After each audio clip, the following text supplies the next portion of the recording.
In early March, it became clear Felipe Massa was going to court following the handling of Crashgate in 2008. But why? My name is Ian Parks, and in this video I'm going to run you through the details of Crashgate and why Massa believes he has a case. When it comes to one of the greatest scandals in Formula One history and the lawsuit Massa is filing, the assumption is that this is the Brazilian going up against Lewis Hamilton. However, while the 7-time F1 champion benefited considerably from what unfolded, he is, in fact, the innocent party in the matter. Let's go back to 2008 and the inaugural edition of the Singapore Grand Prix, the first night race in Formula One. Despite the festivities around the event, the race will always only ever be remembered for one thing: Renault team boss Flavio Briatore instructing his driver Nelson Piquet Jr to deliberately crash, which allowed teammate Fernando Alonso to take full advantage of the safety car period that followed and secure what was a rare victory at the time for the team. The following year, when Piquet Jr was dropped mid-season, he opted to blow the whistle on what exactly had transpired that night in the heat and humidity of Singapore.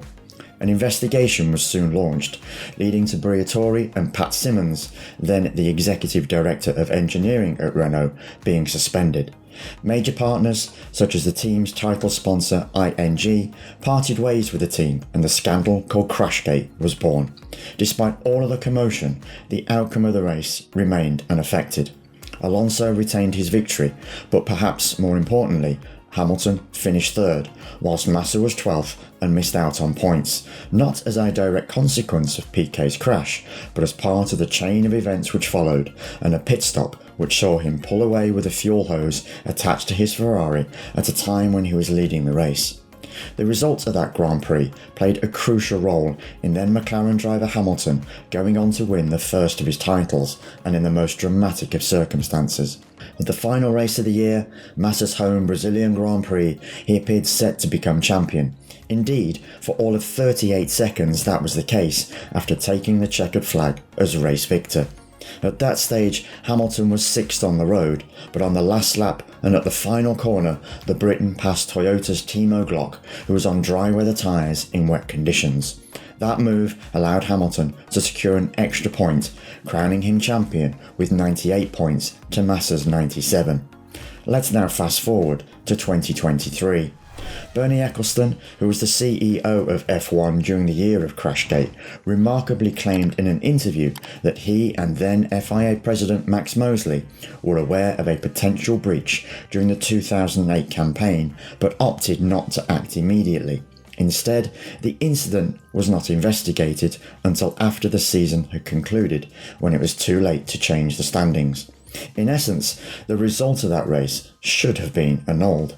If that course of action had been taken at the time, Massa would have been champion.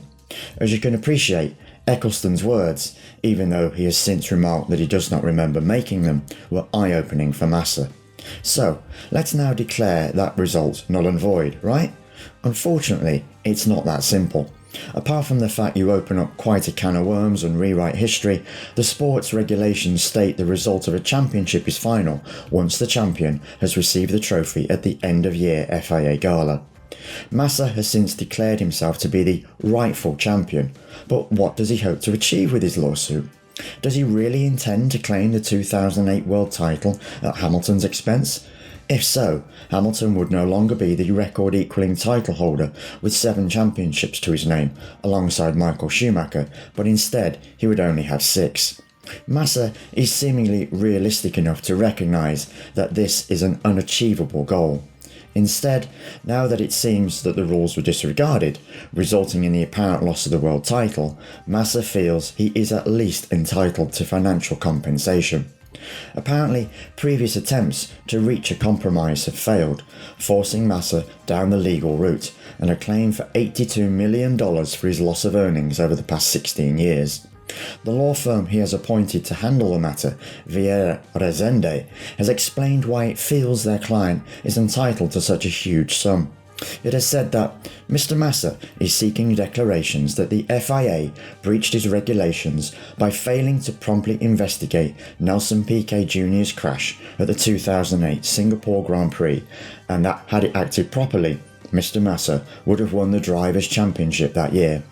Mr. Massa also seeks damages for the significant financial loss he has suffered due to the FIA's failure, in which Mr. Ecclestone and FOM, Formula One management, were also complicit.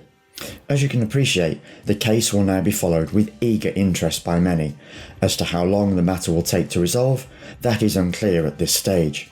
So there you have it, and of course, when the hearings do take place, and when we hear more about the possible outcomes, you'll be the first to read about it right here on RacingNews365.com.